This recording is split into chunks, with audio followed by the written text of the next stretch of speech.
అసలు ఏమంటే అవతలవాడి తప్పులెత్తి చూపించడానికి నేనెంతటి వాడినండి? నేను ఈ తప్పు చెయ్యని వాడినా, అందుకని నాకొద్దు. అందుకే కలియుగంలో ఏమిటంటే దోషజ్ఞుడవై ఉండు, తప్పు లేదు.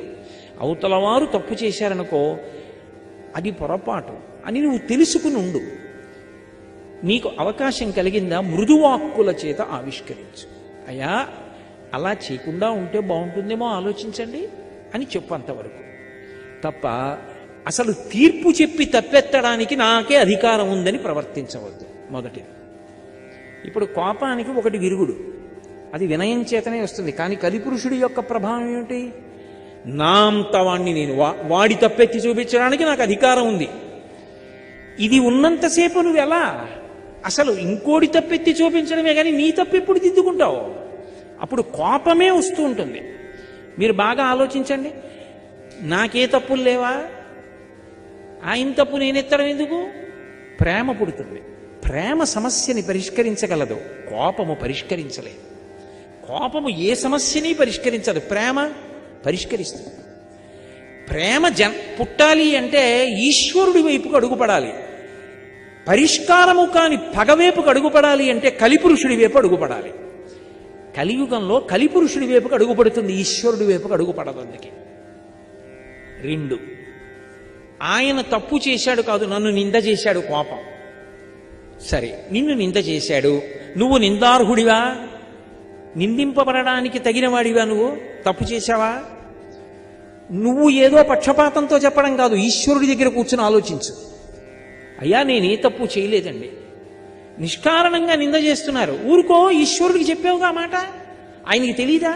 ఆయనకి తెలుసుగా, ఆయన సర్వజ్ఞుడు కదా. నువ్వు అబద్ధం ఆడలేదుగా, త్రికరణ శుద్ధిగా భగవంతుడికి చెప్పుకున్నావుగా, ఈశ్వరా నేనే తప్పు చేయలేదు, నన్ను నింద చేశారు, నన్ను మన్నించండి అని నువ్వు ఈశ్వరుడితో చెప్పుకున్నావు. సంతోషపడిపో. ఎవరితో చెప్పాలో వాళ్ళతో చెప్పావు. ఇప్పుడు నువ్వు తిరగబడ్డావు అనుకో, నువ్వు కోపానికి వశుడు అయ్యావా? కోపానికి వశుడు అయితే మళ్ళీ పగొచ్చిందా? సమస్యకు పరిష్కారం ఎక్కడొచ్చింది? ఈశ్వరుడికి చెప్పి ఊరుకున్నావు. ఏదో పొరపాటున తెలిసో తెలియకో, తగిన సమాచారం ఉందో లేకో, పాపం ఆయన నా గురించి తెలిసో తెలియకో నింద చేశారు. నేను ఇవాళ ఒక విషయం చదివి తెల్లబోయా. ఇందాక నేను విమానంలో వస్తూ ఎక్కడో పేపర్ చదివా. పేపర్లో అక్కినేని నాగేశ్వరరావు గారు ఒక చోట మాట్లాడుతున్నాడు. మాట్లాడుతూ ఆయన ఒక మాట అన్నారు. ఆయన ఇంటర్వ్యూ ఏదో పేపర్లో వేశారు. ఇస్తే ఆయన ఇంటర్వ్యూలో మాట అన్నారు. ఆయనతో పాటే ఉండి నటించినటువంటి వేరొక నటి వాణిశ్రీ అని, ఆవిడ ఎప్పుడో ఒకసారి మాట్లాడుతూ నాగేశ్వరరావు గారు నన్ను ఎప్పుడూ పొగడలేదు అని అలిగారట.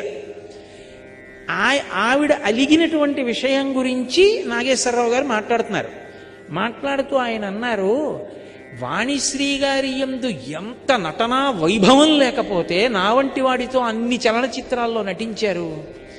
ఎంత నటనా వైభవం లేకపోతే నిర్మాతలు ఆవిడ వెంటపడ్డారు. ఎంత నటనా వైభవం లేకపోతే అంత గొప్పగా నటించి అన్ని లక్షల మంది చేత పొగడబడ్డారు. ఆవిడ్ని నేను ప్రత్యేకంగా పొగడాలా? ఆ పిచ్చి తల్లికి ఆ కోరికెందుకు పుట్టిందో అన్నారు. అది దైవత్వం కాదు. నేనెందుకు పొగడాలండి? నేను పొగడలేదు కాబట్టి నన్ను విమర్శించడానికి ఆవిడెవరు అనలేదు ఆయన. నేను ప్రత్యేకం పొగడాలా? ఎంత ప్రేమ!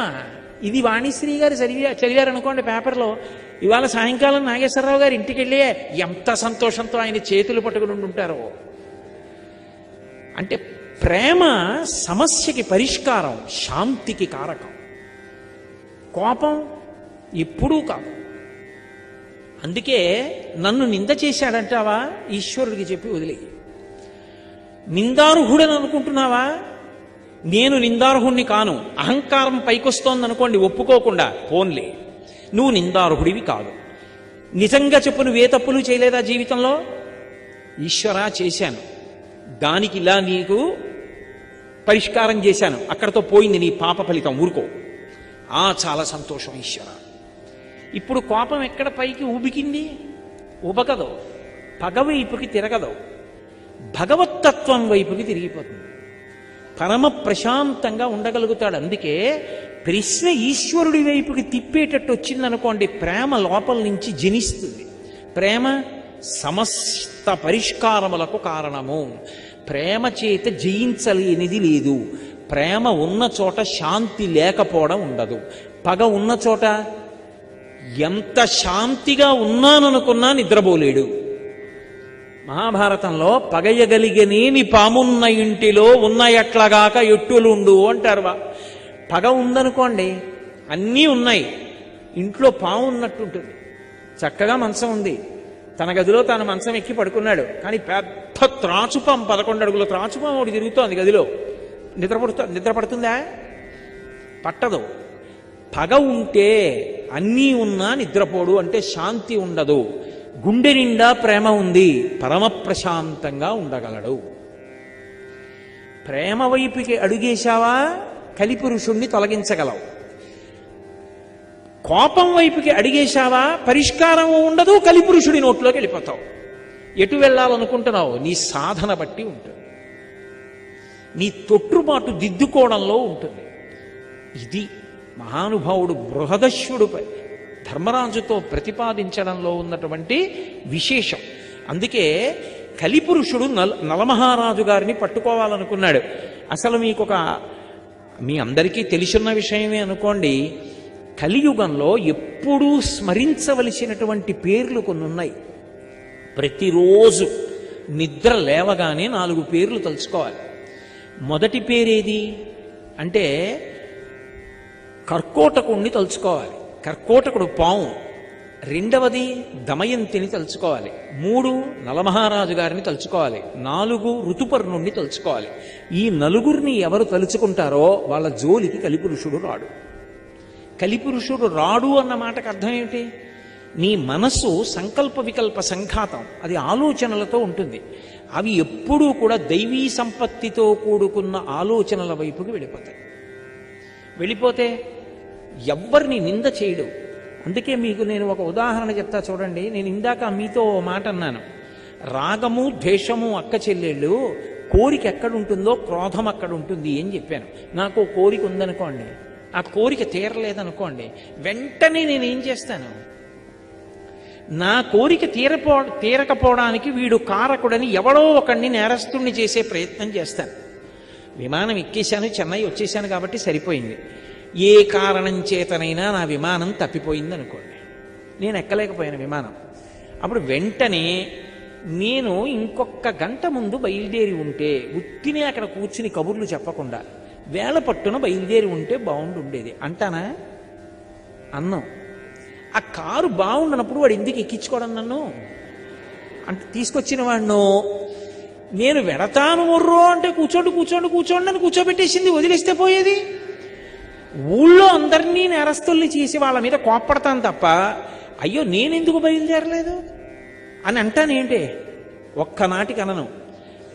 ఎక్కడ కామం ఉంటుందో అది తీరనప్పుడు క్రోధం ఉంటుంది. క్రోధం ఎక్కడుందో మళ్ళీ అంతే, ఎవణ్ణి పట్టుకుందాం, ఎవణ్ణి దానికి బాధ్యుణ్ణి చేసేద్దామని చూస్తుంటుంది. అప్పుడు ఆలోచించవలసింది ఏమిటంటే, కచ్చిత్ పురుషకారంచ దైవంచ ప్రతిపద్యతే అంటుంది సీతమ్మ.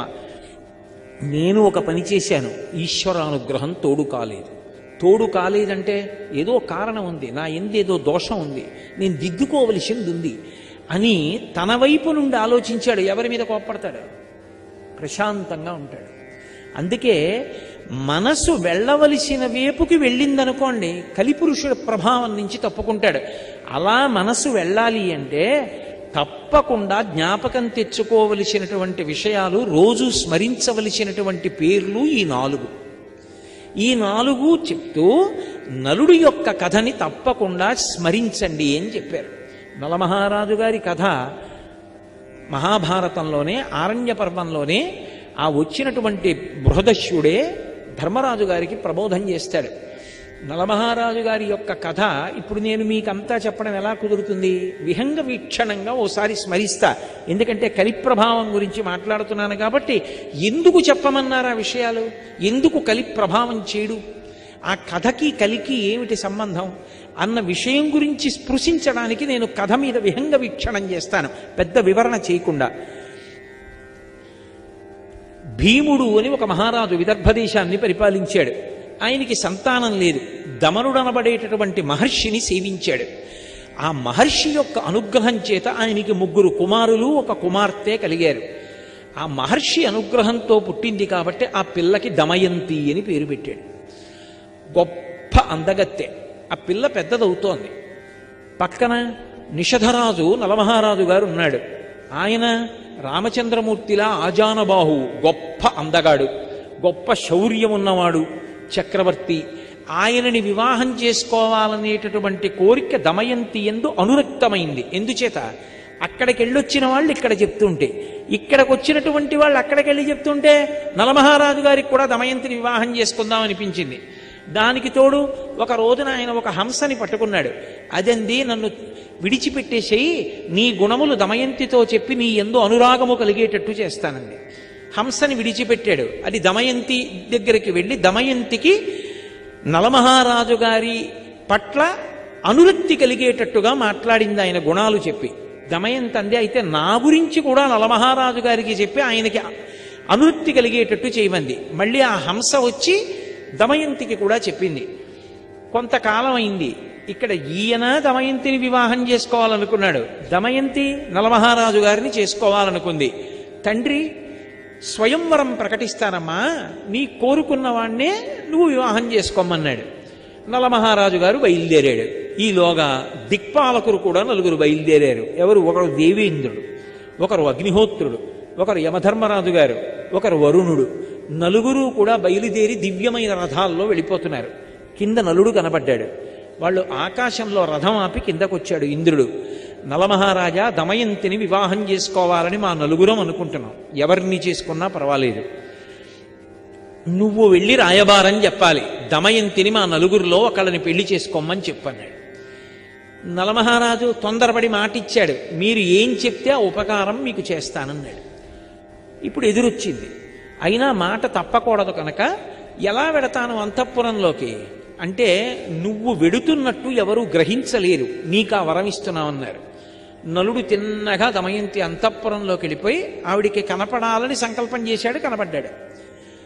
ఆవిడ వచ్చినవాడు నలుడని గ్రహించింది, పిలిచింది, మాట్లాడింది. ఆయన అన్నాడు, నేను మాటిచ్చాను, ఆ నలుగురిలో ఎవరి మెడలోనైనా వరమాల వేయమన్నాడు. ఆవిడంది, నిన్ను తప్ప అన్యులను పతిగా అంగీకరించను, ఎందుకంటే నేను మానసికంగా నీకు భార్యని ఎప్పుడో అయిపోయాను, నిన్నే భర్తగా స్వీకరిస్తాను. నీకు మాట వస్తుందంటే ఒక పని చెయ్యి, వాళ్ళని స్వయంవరానికి రమ్మను, నేను నీ మెడలో మాట వేస్తాను, నువ్వు చెప్పవలసింది చెప్పావు, నేను చేయవలసింది చేస్తాను, ఇప్పుడు నీ తప్పే ఉంది, వాళ్ళని రమ్మను స్వయంవరానికి అంది. నలుడు వెళ్ళి అదే మాట చెప్పాడు. వాళ్ళు నలుగురు కూడా వచ్చారు. వచ్చిన వాళ్ళు మామూలుగా రాలేదు. నలుడు ఎక్కడ కూర్చున్నాడో పక్క 4 కుర్చీల్లో కూర్చున్నారు. కూర్చుని నలుడు ఎలా ఉంటాడో అలాగే మారారు. ఇప్పుడు వరమాల పట్టుకుని దమయంతి వచ్చింది. 5 నలమహారాజులు కనబడ్డారు. ఆవిడ తన భక్తి చేత దేవతల్ని ప్రార్థించింది. నేను నలుడికి మనసిచ్చాను, ఆయనకి భార్యని మానసికంగా, ఆయనెవరో కనుక్కొని వరమాల వేయగలిగినటువంటి శక్తి నాకిమ్మంది. వెంటనే వాళ్ళ రూపాలతో వాళ్ళు నిలబడ్డారు. దేవతలకి చెమట పట్టదు, కనురెప్ప పడదు, భూమికి పాదం తగలదు. ఆవిడ గ్రహించింది. భూమికి పాదం తగులుతున్న నలుణ్ణి చూసి మెడలో వరమాల వేసింది. దేవతలు ప్రసన్నులయ్యారు.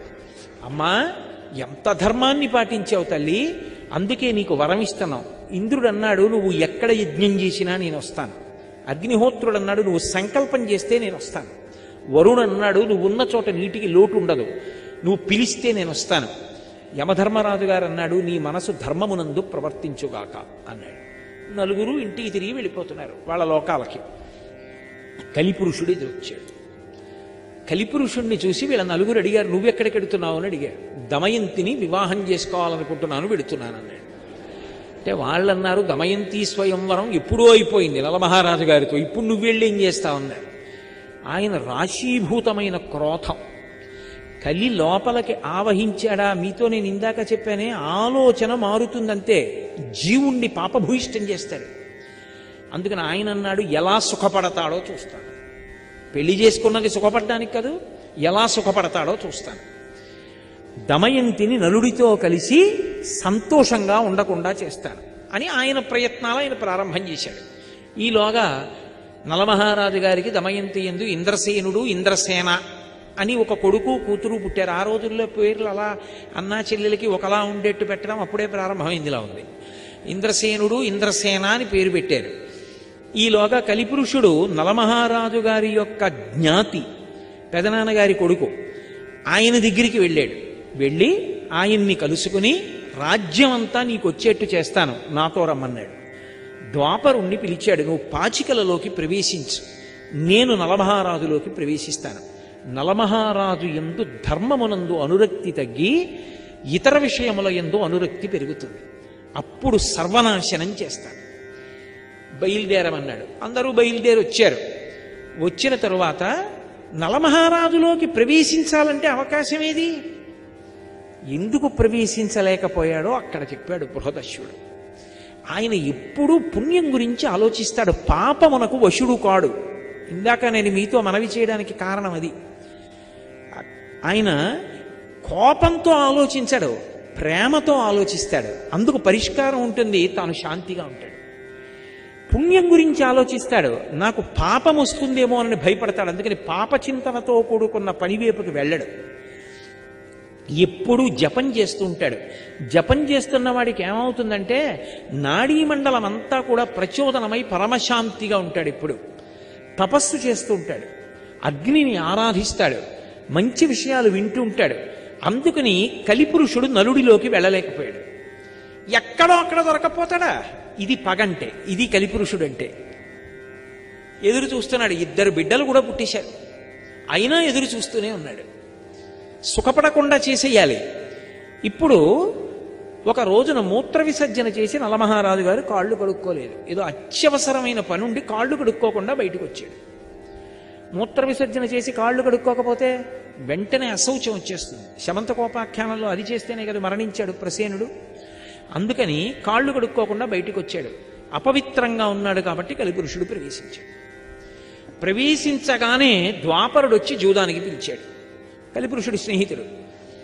జూదమునందు అనురక్తి కలిగి జూదం ఆడదా అంటే వద్దనకూడదు, రాజధర్మం అని వెళ్ళి కూర్చున్నాడు నలమహారాజు.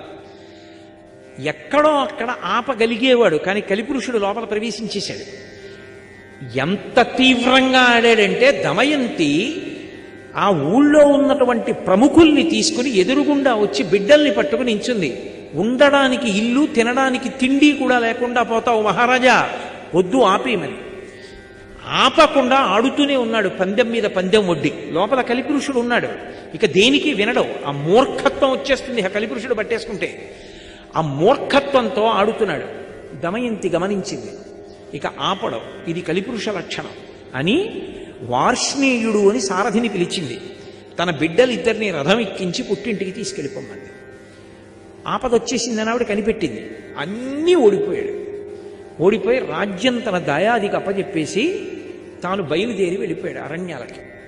ఇక్కడ ద్వాపరుడు రాజై ద్వాపరుడితో పాచికలాడాడు కదా, దాయాది రాజై కూర్చున్నాడు. ఊరి చివరకెళ్ళి 3 రోజులు భోజనం కూడా లేదు. అయినా చిత్రం ఏమిటంటే కొత్త రాజుగారికి కోపం వస్తుంది, పాత రాజుగారిని పలకరిస్తే అని ఒక్కడు వెళ్ళి పలకరించలేదు నలమహారాజుని. ఆఖరికి ఇద్దరూ కలిసి అరణ్యంలో వెళ్ళిపోతున్నారు నలదమయంతులు. ఆకలి, పైన పక్షులు ఎగురుతున్నాయి. పక్షులు ఎగురుతున్నాయి, పక్కన భార్యే కదా ఉంది, ఎవరూ లేరు కదా అని నా పంచె తీసి విప్పేసి పైకి విసురుతాను. ఆ పంచ పక్షుల మీద పడి బరువుకి పక్షులు కింద పడతాయి, ఆ మాంసం తిందాం దమయంతి అని బట్ట తీసి విప్పేసి పైకి విసిరాడు. ఆ పక్షులు బట్ట పట్టుకుని వెళ్ళిపోతూ పకపక పకపక నవ్వి, నిన్ను ఓడించడానికి కారణమైనటువంటి పాచికలం పక్షి రూపం ధరించాం, ఒంటి మీద బట్ట కూడా తీసేయడానికి. నేను ద్వాపరుణ్ణి, మహారాజా బట్ట కూడా లేదు తిరిగన్నాయి. ఏం చెయ్యాలో తెలియక దమయంతి కట్టుకున్న చీరే తాను చుట్టుకుని ఇద్దరూ కలిసి అడవిలో నడిచారు. పడుకున్నాడు ఒక చోట, ఒక శిథిల ప్రాంగణం దొరికితే పడుకున్నాడు. కలిపురుషుడు లోపల ఉన్నాడు కదా, ధర్మం తప్పిపోతోంది. ఏం ఆలోచించాడంటే, ఇంత గొప్ప భార్య, ఈమె కష్టపడుతోంది నా వల్ల, ఈమెని వదిలిపెట్టేయాలనుకున్నాడు. నేను వదిలేస్తే సుఖపడుతుంది. వదిలిపెట్టి బయటికి వెళ్ళాడు. మళ్ళీ ధర్మం గుర్తొచ్చింది, భార్యని వదిలిపెట్టకూడదు. మళ్ళీ వచ్చాడు, కానీ లోపల కలి. ఆ కలి ప్రభావానికి ఏం చేశాడంటే చెయ్యకూడని పని చేసేసాడు. అంత పెద్ద అరణ్యంలో భార్య చీర కొంగు చింపేసి ఒంటికి కట్టుకుని వదిలిపెట్టి వెళ్ళిపోయాడు. పాపం దమయంతి ఉండిపోయింది. అలా వెళ్ళినవాడు నలమహారాజా రక్షించు, నలమహారాజా రక్షించు అని కేకలు వినపడ్డాయి. గబగబా వెళ్ళి చూశాడు. పెద్ద పాము ఒకటి పడుంది. అవతల నుంచి అరణ్యం అంతా కాలిపోయి మంటలు వచ్చేస్తున్నాయి. వచ్చేస్తుంటే పాము అంది, మంటల్లో తప్పించుకోలేను, నువ్వే నన్ను ఎలాగోలా తీసుకెళ్ళి ఏదైనా నది ఒడ్డున పడయి, ఒళ్ళు కాలిపోతోంది మహారాజా, నేను కర్కోటకుణ్ణి, మహాసర్పాన్ని, మునిశాపానికి ఇలా పడిపోయాను, ఇప్పుడు కదలలేనంది.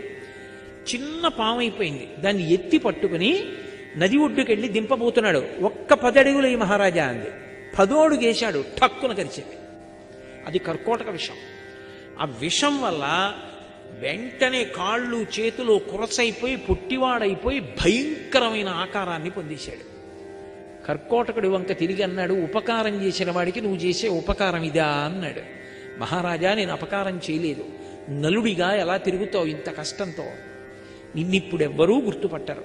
ఋతుపర్ణుడి యొక్క రాజ్యానికి వెళ్ళి నీకు అశ్వహృదయం తెలుసు కాబట్టి గుర్రాలు పెంచి పోషించు, వెళ్ళిపోమన్నాడు. కానీ ఒక వరం ఇస్తున్నాను, ఎప్పుడైనా నువ్వు తలుచుకుంటే దివ్య వస్త్రం వస్తుంది, అది కప్పుకుంటే నీలో ఉన్నటువంటి నా విషం తొలగిపోతుంది, నీకు యథారూపం వచ్చేస్తుంది, రాజ్యం కూడా పొందుతావు, బయలుదేరమన్నాడు. బాహుకుడు అని పేరు పెట్టుకుని నల్లగా పుట్టివాడై ఋతుపర్ణుడి యొక్క రాజ్యానికి వెళ్ళిపోయాడు. పాపం దమయంతి నిద్ర లేచింది, భర్త లేడు, ఒక్కత్తి కీకారుణ్యం, కాకులు కూడా దూరని అరణ్యం తిరుగుతోంది. ఇంతలో ఎట్నుంచో ఒక పెద్ద కొండచిలవ వచ్చి పట్టుకుంది ఆవిడ.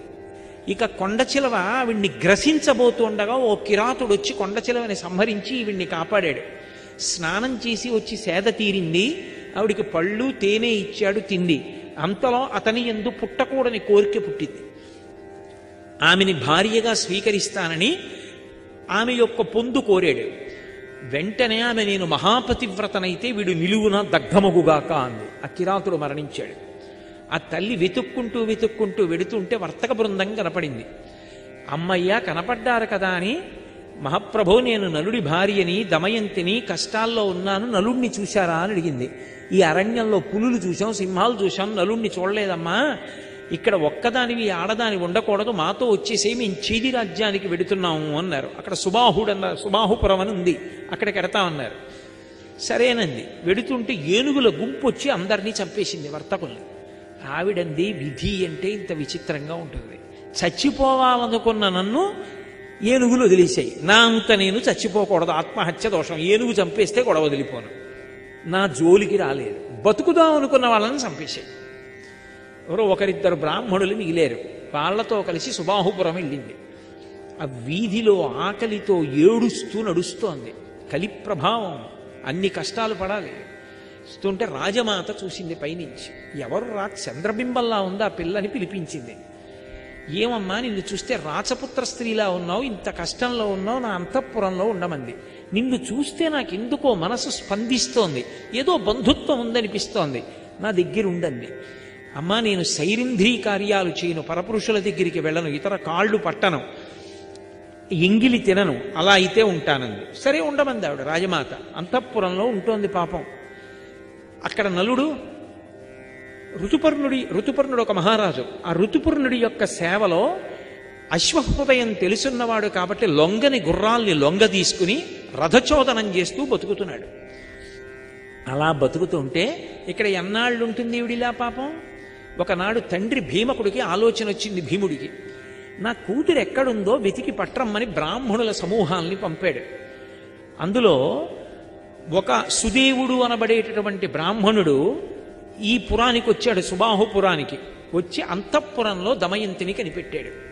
అమ్మా, ఆవిడ కనుబొమల మధ్యలో ఒక పుట్టుమచ్చ ఉంది, అది చతుర్ముఖ బ్రహ్మగారు సృష్టిలో ఆవిడికి మాత్రమే పెట్టాడు. ఆవిడ దమయంతి, మహాపతివ్రత, నలమహారాజు ఇల్లాలు, కష్టాలలో ఉండి ఇక్కడ ఉందమ్మా అన్నాడు. దమయంతికి నీళ్ళిచ్చి ముఖం కడుక్కోమన్నారు, కనిపెట్టారు. అవును, మహాతల్లి మహాపతివ్రత దమయంతి అని. అప్పుడు ఆ రాజమాత చెప్పింది, అయ్యో తల్లి, నిన్ను చూస్తే నా హృదయం ఎందుకు స్పందించిందో అర్థమవుతోంది. నీ తల్లి నేను అక్క చెల్లెళ్ళాం కాబట్టి నువ్వు నాకు కూతురు అవుతావు అంది. పుట్టింటికి ఎడతానంది, బయలుదేరింది, పుట్టింటికి వెళ్ళిపోయింది. ఇక్కడ నలుడు సృష్టిలో ఎవరూ గుర్తుపట్టలేదు, అంత మరుగుజ్జువాడిపోయి కాళ్ళు చేతులు వంకర్లు తిరిగిపోయి ఉన్నాడు. చిత్రనళీయంలో అంటాడు కవి, భయద కోదండ ఖడ్గముల్ పట్టు వీరుడు గరిటయూ క్రొవియూ పట్టెనీడు విపుల కేసరి నక్కట పిల్లి చేసే అధమ విధమున ఇట్టిదే విధికృతంబు అంటాడు. కోదండాలు ఖడ్గాలు పట్టుకుని యుద్ధం చెయ్యవలసినటువంటి వాడు వంటశాలలో కూర్చుని వంటలు చేస్తున్నాడు నలుడు. ఆయనకి గుర్రాలని పెంచడం తెలుసు, వంటలు చేయడం తెలుసు. అందుకే నలభీమ పాకం అంటూ ఉంటారు. వంట చేసి పెడుతున్నాడు మహారాజుకి. సరే, కాలం గడిచిపోయింది. ఆ వార్ష్ణేయుడు అంటే ఆ పిల్లలిద్దరినీ పుట్టింట్లో దింపేసినటువంటి సారథి నలుడితోటే ఉన్నాడు. కానీ ఆయనకి తెలియదు బాహుకుడే నలుడని. ఆలోచించి ఆలోచించి ఆలోచించి తన భర్తని ఎలా కలుసుకోవాలి అని ఒక రోజున దమయంతి తన తల్లి దగ్గరికి వెళ్ళి అంది, అమ్మా, ఎంతకాలం నా భర్తని కలవకుండా ఇలా ఉంటాను అని బ్రాహ్మణుల్ని పిలిపించి, మీరు ప్రతి రాజ్యానికి వెళ్ళండి, సభలో నిండు సభలో ప్రశ్న వెయ్యండి, ఈ లోకంలో ఏ భర్త అయినా బిడ్డల్ని పొందినటువంటి వాడు మహాపతివ్రత ఏమీ తెలియని అమాయకురాలైన ఇల్లాలు తన యందు ప్రేమ కలిగిన దాన్ని ఆమె బట్టలో ముక్క చింపి తాను కట్టుకుని రాత్రికి రాత్రి మహదారణ్యంలో భార్యని విడిచిపెట్టి వెళ్ళిపోయిన పురుషుడున్నాడా అని ప్రశ్న వెయ్యండి. ఒకవేళ నలుడు సభలో ఉంటే లేచి జవాబు చెప్తాడు. ఎవ్వరూ చెప్పకపోతే ఆ రాజ్యంలో నలుడు లేడు. బ్రాహ్మణుల్ని పంపింది. అన్ని రాజ్యాలకి వెళ్ళి అడుగుతున్నారు. ఋతుపర్ణుడి రాజ్యానికి కూడా వెళ్ళి ఒక బ్రాహ్మణుడి ప్రశ్న వేశాడు. ఏమీ మాట్లాడలేదు ఎవరు. కానీ ఆయన రాత్రి విశ్రాంతి తీసుకుంటూ ఉండగా బాహుకుడు అన్న పేరుతో ఉన్న నలుడు ఆయన దగ్గరికి వచ్చాడు. వచ్చి అన్నాడు, మహాపతివ్రత అయినటువంటి స్త్రీ భర్త ఏ కారణం చేత పొరపాటు చేశాడో తెలుసుకోకుండా నింద చేస్తుందా? అలా చెయ్యొచ్చా? అలా చేస్తే ఇహమునందు భర్తతో సుఖములుంటాయా?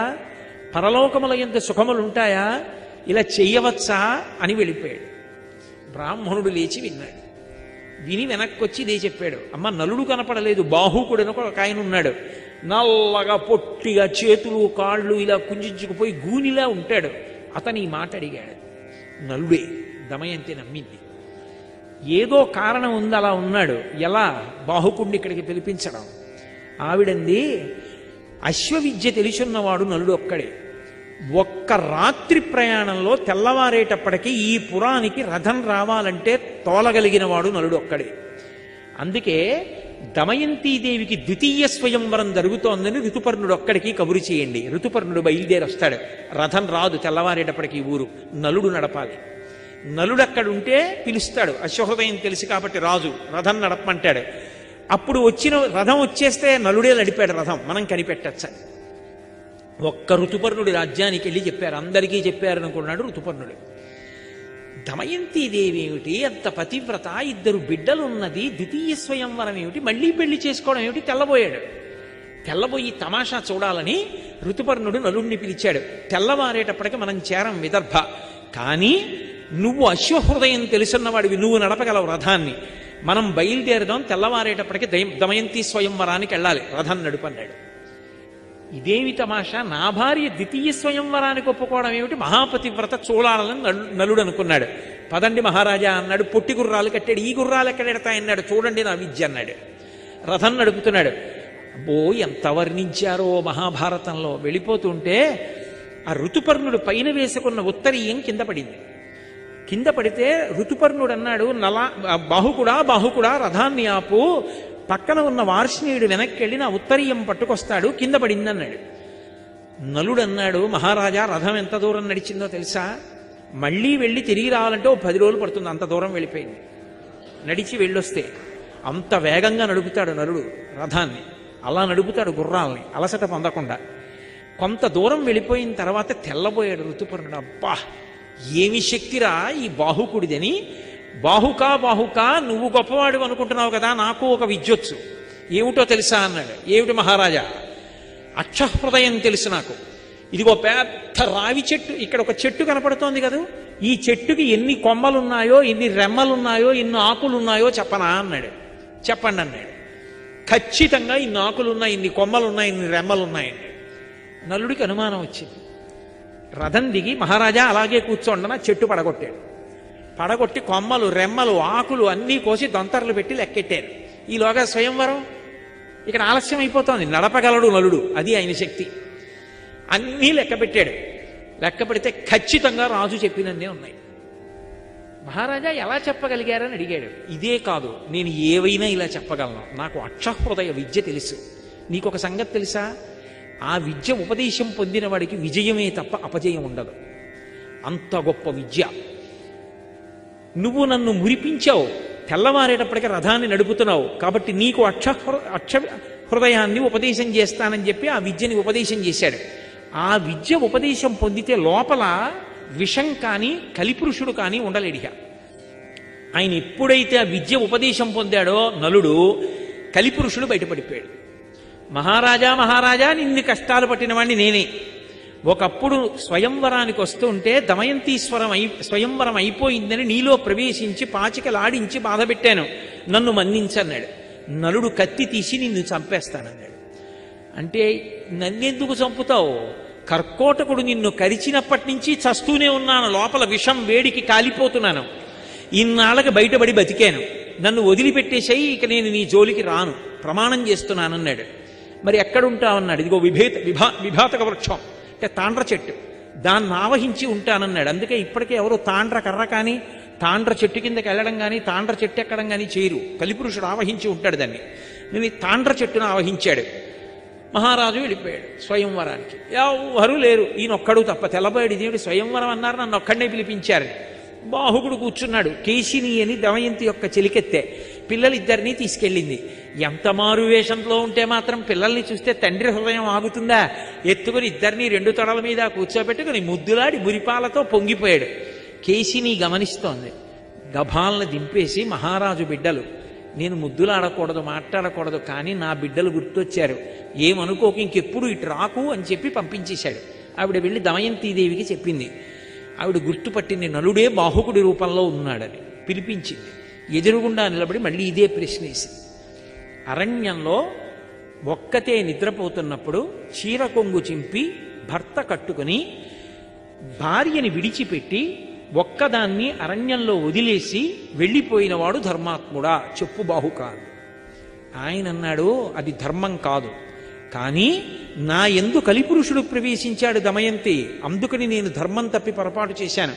నీ ఎందు ఏ కలిపురుషుడు ప్రవేశించాడు, నువ్వెందుకు ద్వితీయ స్వయంవరానికి ఒప్పుకున్నావు, తప్పు కాదా అని అడిగాడు. త్రికరణ శుద్ధిగా నాకు ద్వితీయ స్వయంవరం మీద అనురక్తి లేకపోతే నీకోసమే నేను ద్వితీయ స్వయంవరం ప్రకటించుంటే దేవతలు పలికెదరుగాక అంది. వాయుదేవుడు వచ్చి నిజం చెప్పాడు, ఆమె నీకోసమే ద్వితీయ స్వయంవరం ప్రకటించిందని. వెంటనే కర్కోటకుడిని తలుచుకున్నాడు, దివ్యవస్త్రం వచ్చింది, కప్పుకున్నాడు, నలుడైపోయాడు. నలుడైపోగానే దమయంతిని స్వీకరించాడు, చాలా సంతోషించాడు. మళ్ళీ తన రాజ్యానికి వెళ్ళాడు. దయాదిని పిలిచాడు. ఈసారి గెలిస్తే దమయంతి నీది, ఈసారి గెలిస్తే రాజ్యం నాది అన్నాడు. ఎందుకని ఈసారి కలిపురుషుడు తనలో లేడిక, తనది గెలుపు, ధర్మం తనది కనుక. ఎక్కడ ధర్మం ఉందో అక్కడ గెలుపు. పాచికలు వేశాడు. వెయ్యగానే నలుడు గెలిచాడు. దాయాది వెళ్ళిపోయాడు. రాజ్యంతో తొలతూగాడు. అప్పుడు కలిపురుషుడు వరమిచ్చాడు. మహారాజా, నలమహారాజా, నీ యొక్క కథని ఎప్పుడైనా ఎక్కడైనా విహంగ వీక్షణంగా పద్యాలు శ్లోకాలు లేకుండా చిన్న కథగా ఒకసారి చెప్పుకున్నా సరే ఇక కలిపురుషుడు ప్రవేశించాడు. అసలు ముందు ఈ సభని కాపాడాలి కదా, కలిపురుషుడు ప్రవేశించకుండా నేను అసలు ఆయన ప్రవేశించకుండా ఉంటే కదూ రేపటి సభ, ఎల్లుండి సభ. అందుకని నేను ఇవాళ ఈ కథ చెప్పవలసి వచ్చింది. అందుకని నలోపాఖ్యానాన్ని వినాలి, లేదా విహంగ వీక్షణంగా స్మరించాలి. ఇది కూడా చెయ్యలేకపోతే నేను ఒక వరం ఇస్తున్నాను లోకానికి. ఎప్పుడైనా సరే గుర్వినీది ప్రసిద్ధంబో కర్కోటకుని, దమయంతిని, పుణ్యమూర్తియగు నలుని, రుజుచరిత్రుండగు ఋతుపర్ణుని కీర్తించిన కలిభయములు క్రాగునంత తప్పదు అధిపా అన్నాడు. ఓ మహారాజా, నేను వరమిస్తున్నాను. నలుడు, దమయంతి, కర్కోటకుడు, ఋతుపర్ణుడు, ఈ 4 పేర్లు ఒక్కసారి రోజు ఉచ్చరిస్తే పైకి కలిపురుషుడు ప్రవేశించాడు. కలిపురుషుడు ప్రవేశించకపోతే ఆలోచనలు దైవీపరంగా వెళ్ళిపోతాయి. దైవీపరంగా వెళ్ళిపోతే పాపచింతనలు ఉండవు.